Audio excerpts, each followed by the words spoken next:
tell you about the time I got to see Whitney Houston and Bobbi Kristina in LA. Welcome to the 44th episode of my series 50 Days Till 50, where I share different stories about my life, all leading up to my 50th birthday on July 19th. The year was 2011 and I was living in Los Angeles, and I heard that Whitney Houston was going to be performing at Clive Davis' pre-Grammy party to honor her cousin Dionne Warwick. This particular night, my cousin is being honored for 50 years in show business.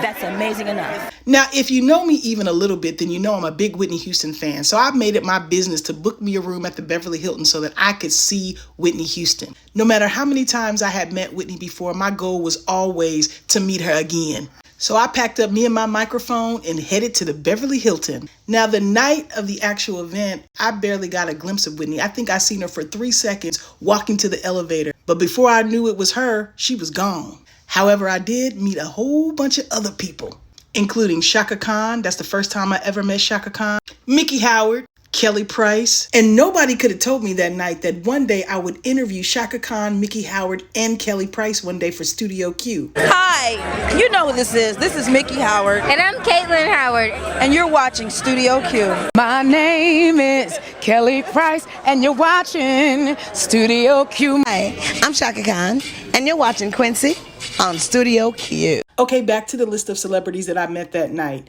You know I can go off on a tangent. I'm a bit long-winded. I know y'all can't tell who that is. Gayle King, Ricky Minor, Whitney's brother Gary, Tracy Ullman, BB Winans, Sway, Stephen Hill, who was a former executive at BET. I even met Whitney's nephew Gary Michael and Nick Gordon, but no Whitney that night. I remember sitting in the lobby and meeting this guy, and I was telling him how, I was an interviewer, but I didn't have any press credentials. And he said, you need to act like you belong. Just walk in the place like you're supposed to be there. Now, normally this is something that I would tell myself, but God sent me somebody else to remind me. And so I did exactly what he said and found my way to the media room and act like I was the media that I was. I recorded the whole event on my iPod.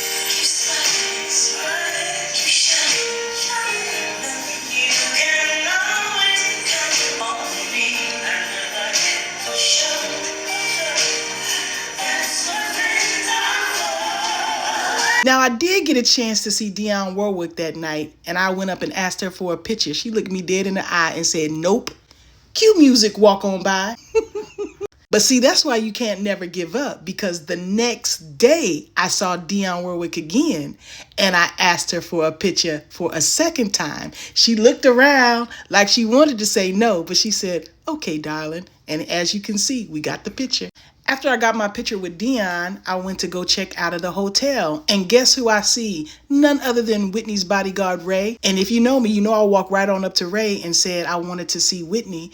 And he's like, oh yeah, I'm her personal, as in bodyguard. He obviously didn't know who I was, because I'm like, I know exactly who you are. That's why I walked up to you.